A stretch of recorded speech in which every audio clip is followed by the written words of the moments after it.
going to get a little bit more specific to examine why America specifically gets involved in practicing imperialism in the late 1800s. Well, it's got economic motives. Right? America hopes to create a very powerful economy during this time. Okay? And that's what the government's trying to do. Okay. And one of the problems that farms and factories begin to experience throughout America is they begin producing more than the domestic market could consume. Okay, which means that they were producing more products in their farms and factories than could be sold throughout America. Okay, so they're looking for another place to market their goods, another place to sell their food. Okay, another place to sell their factory goods.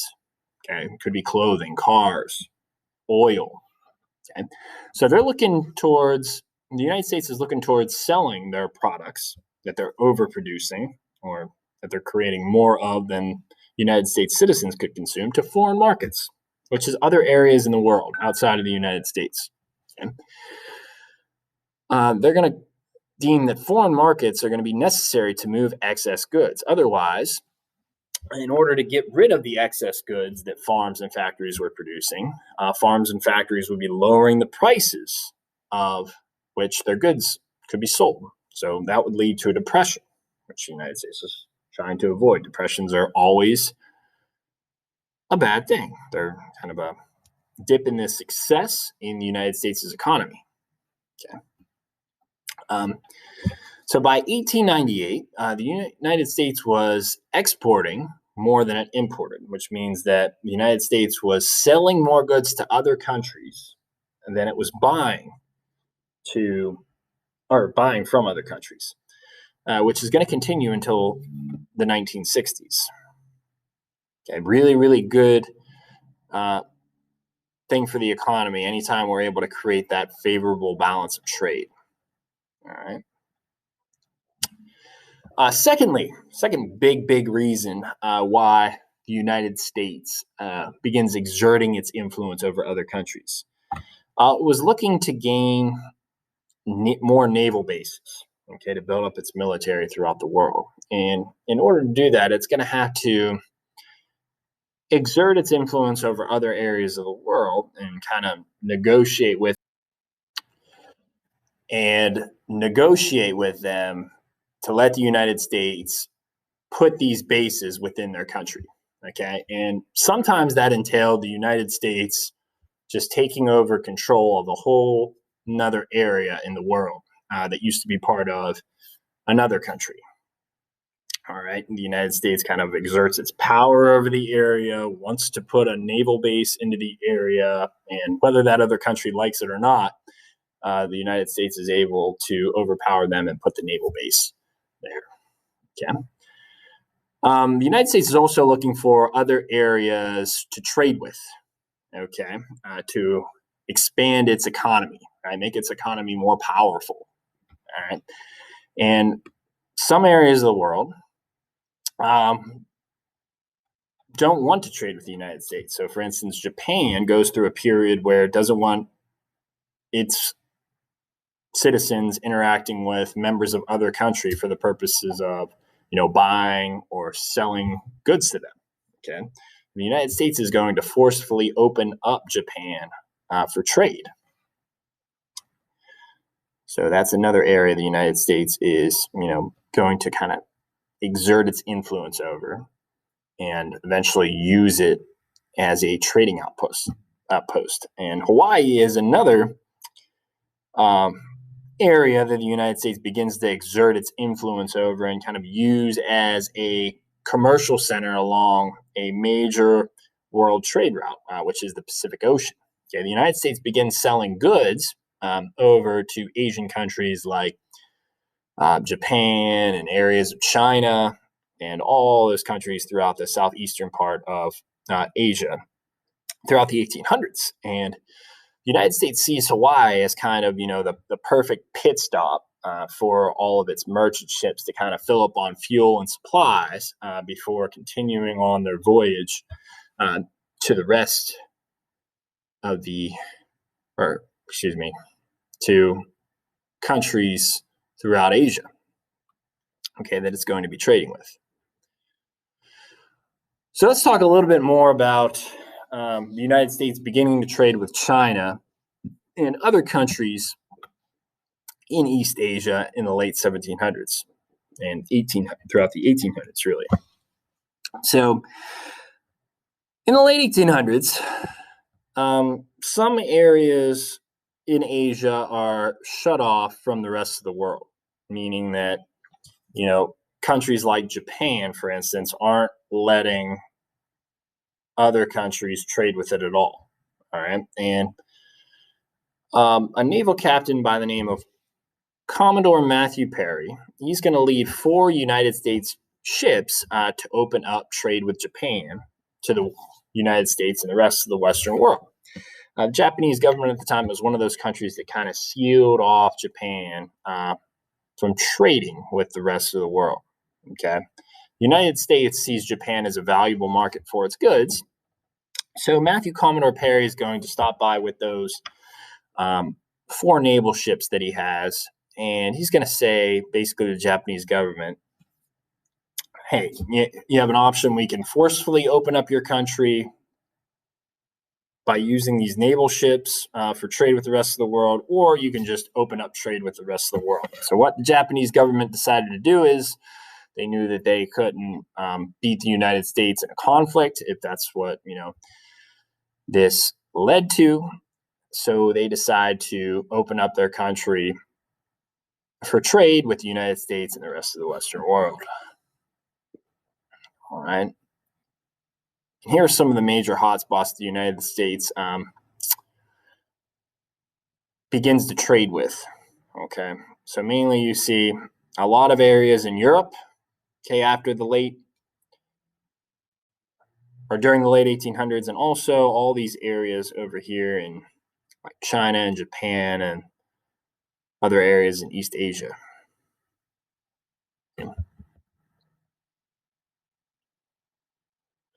So the United States begins to expand trade with Asian markets in the early 1800s. It doesn't begin to claim Asian areas as colonies, okay? Not yet, okay? But it does begin to use Hawaii as an important station on its way to all those Asian markets in the early 1800s. So Hawaii to the United States becomes known as the crossroads of the Pacific. Like I said earlier, it's where they begin to kind of stop and fuel up their ships. They begin trading goods to Hawaii on their way across the Pacific Ocean to other Asian markets. And it's also going to notice that Hawaii has certain valuable resources like sugarcane that grows really well there. Okay. Some U.S. citizens see Hawaii's land as very fertile. So it's not only good for growing sugarcane, but it's also good for growing other crops that require a warm climate. And as the United States' relationship grows closer and closer with Hawaii, Hawaii and the United States are going to enter into an agreement known as the Reciprocity Treaty of 1875. And this treaty is going to allow Hawaiian sugar to enter the United States duty-free, which means untaxed. So Hawaii doesn't have to pay an import tax to sell sugar to the United States. And it's going to kind of bind Hawaii to make no other territorial economic concessions to other countries. Okay, so the United States has certain places that in Hawaii, harbors in Hawaii, that it's using to fuel up its ships on the way across the Pacific Ocean, or kind of using certain areas of Hawaii as a pit stop to stop at, load up on supplies, load up on fuel before it makes the rest of its way to, or U.S. ships make the rest of their way to other Asian countries to trade with them. Okay.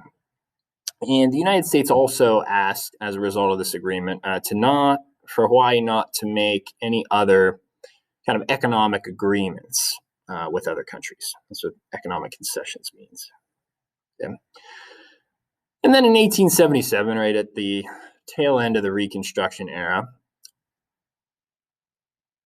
the United States is going to enter into an agreement with Hawaii that gives the United States exclusive use of Pearl Harbor as a naval base. Okay, so what's the impact? Well, both treaties that we just discussed increase the United States' political and economic influence throughout the Hawaiian Islands.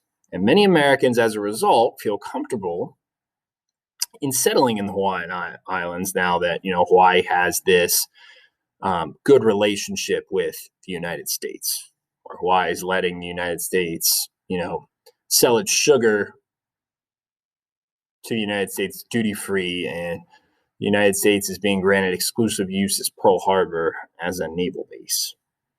Okay. So how does the United States acquire Hawaii? Well, the Queen of Hawaii in 1891 is a strong nationalist, and she comes to dislike the United States' emerging influence over the Hawaiian Islands. And in 1891, she's going to decree in a new constitution she makes for Hawaii that's going to give greater power to Native Hawaiians at the expense of the white minority. And the white minority living in Hawaii during this time were all U.S. citizens, okay, that owned plantations and property in Hawaii. So she's discriminating against United States citizens. And those unhappy Americans are going to revolt against the Queen and her government in 1893, claiming that they're being treated unfairly by the Queen and her government. All right. And American citizens, when they get into conflicts with other countries, it's been a theme of our government to always come to the rush of United States citizens to aid them. Okay. So our national government sends over a large group of United States Marines, and they're going to help the revolting Americans, and they're going to completely topple the Queen's government that was running Hawaii at the time. Okay, and this is going to lead to the United States becoming part of Hawaii becoming part of the United States. So there was a proposition to add Hawaii to the United States in 1863, but it's going to be rejected by the Senate in 1863. Okay, Hawaii is officially added to the United States or annexed in 1898 in the aftermath of the U.S. victory in the Spanish-American War. And we'll talk more about that next time we meet, which will be this week for a lot of you. And we'll talk about the causes of the Spanish-American War. Until then, that'll be it for today's discussion. I'll see you next time.